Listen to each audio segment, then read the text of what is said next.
વિદ્યાર્થી મિત્ર, નાણું એટલે શું, નાણાંના કાર્યો જોયા પછી આગળનો પ્રશ્ન ફુગાવો એટલે શું, તેના લક્ષણો.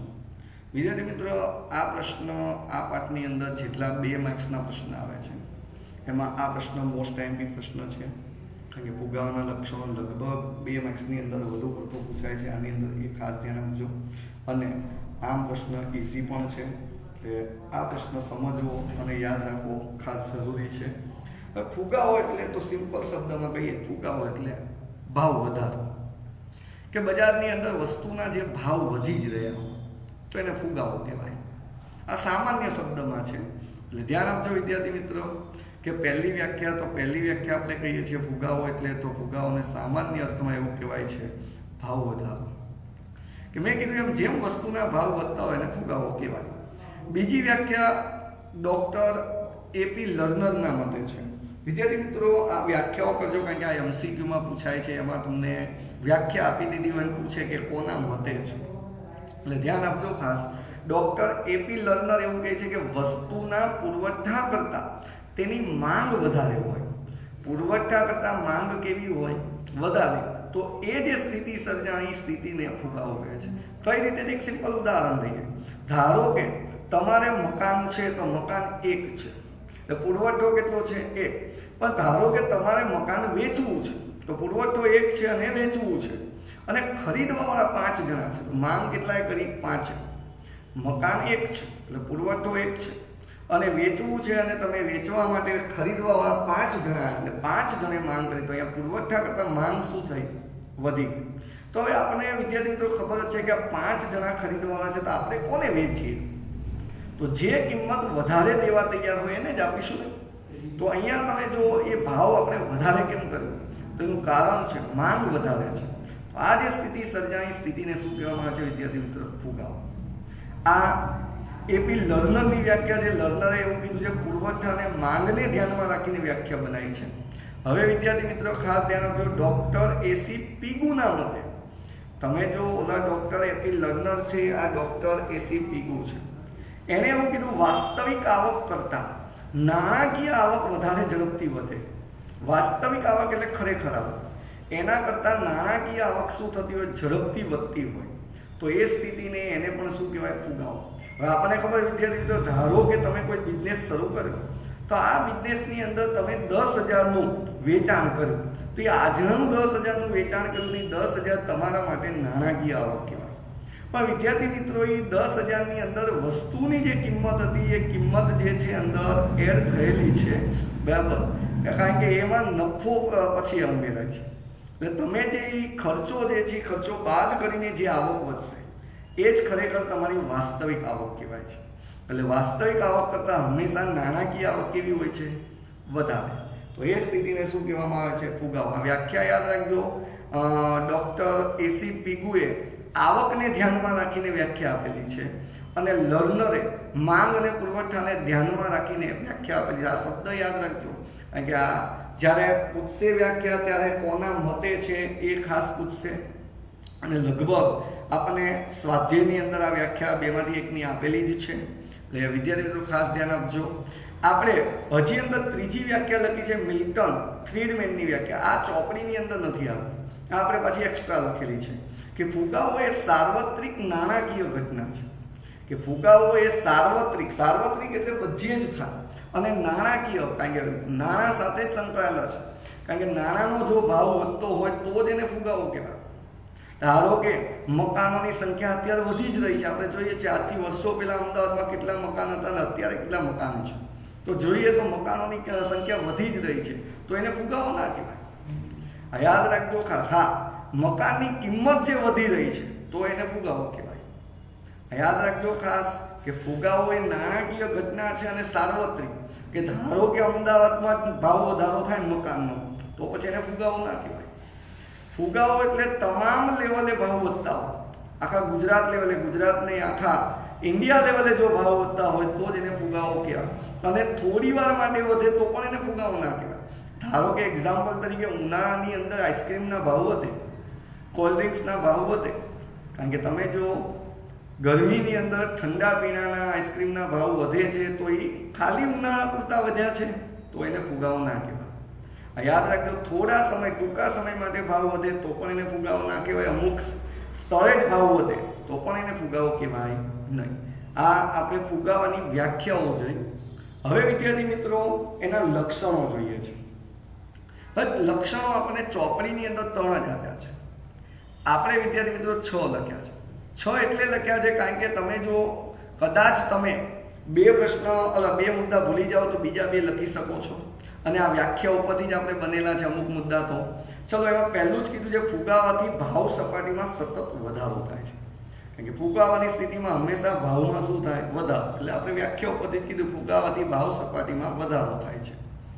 આગળ સામેની સાઈડમાં એવું લખ્યું છે ફુગાવાથી બધા જ ક્ષેત્રોમાં ભાવ વધે છે. મેં શું કીધું કે કોઈ એક જ વસ્તુના ભાવ વધે, બરાબર, તો એને ફુગાવો ના કહેવાય. અને અમુક સમય માટે વધે, અમુક સ્થળે વધે તો ફુગાવો ના કહેવાય.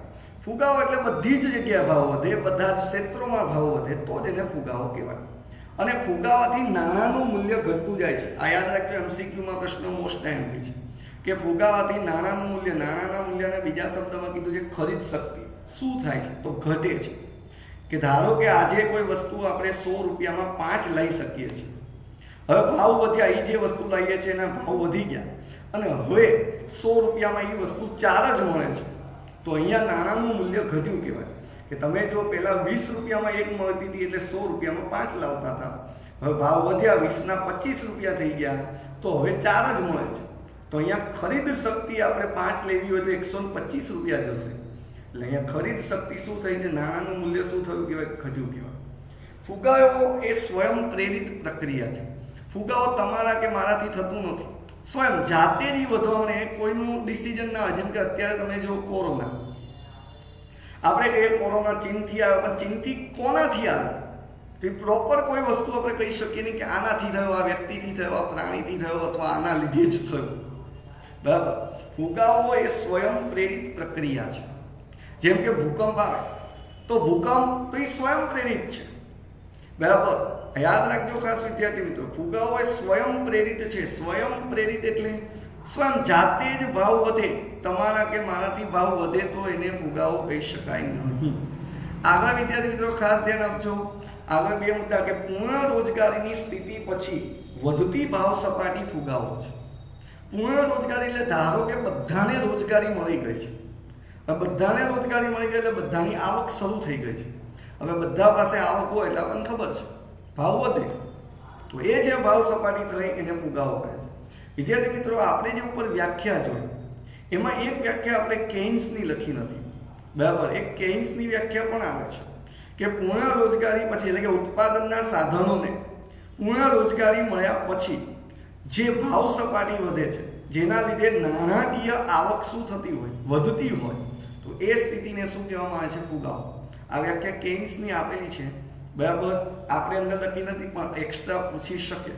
અને ફુગાવો એ નાણાકીય ઘટના છે. મેં કીધું એમ ફુગાવો એ નાણાં સાથે જ સંકળાયેલી છે, એટલે નાણાકીય ઘટના છે. વિદ્યાર્થી મિત્ર, આપણે 6 મુદ્દા લખ્યા છે. ચોપડીમાં 4 જ આપ્યા છે.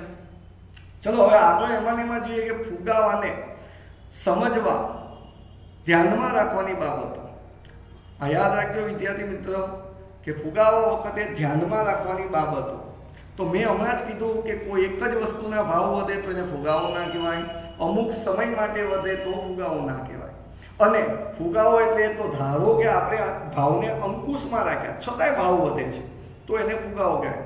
એટલે 1 માર્ક્સની આ વ્યાખ્યા પૂછાય છે. એનો પહેલો મુદ્દો જો કે સરકારે કાયદા દ્વારા કે સબસિડી દ્વારા ભાવ સપાટી દબાવી રાખી હોય. સરકારે કાયદા દ્વારા કે સબસિડી દ્વારા ભાવ સપાટી શું રાખી હોય? દબાવી રાખી હોય. તેમ છતાં ફુગાવો થાય, તેમ છતાં ભાવ વધતા હોય તો એને ફુગાવો. સરકારે શું રાખી છે? ભાવને કંટ્રોલમાં રાખ્યા, દબાવી રાખ્યા. ભાવ વધવા જ ના જોઈએ, છતાંય કંટ્રોલમાં ના રહે અને ભાવ છતાંય વધતા હોય તો એને દાબેલો ફુગાવો. ઉદાહરણ તરીકે સરકારે હમણાં તમે જો આપણને બધાને ખબર છે કોરોનાને કંટ્રોલમાં લાવવા માટે લોકડાઉન કર્યું હતું. લોકડાઉન કર્યું, સારી પરિસ્થિતિ હતી. સરકારે લોકડાઉન કરીને કોરોનાને કાબૂમાં લાવવાના ઘણા બધા પ્રયત્ન કર્યા. પણ તમે જો વિદ્યાર્થી મિત્રો, તોય આપણે જોતા કેસ તો વધતા હતા.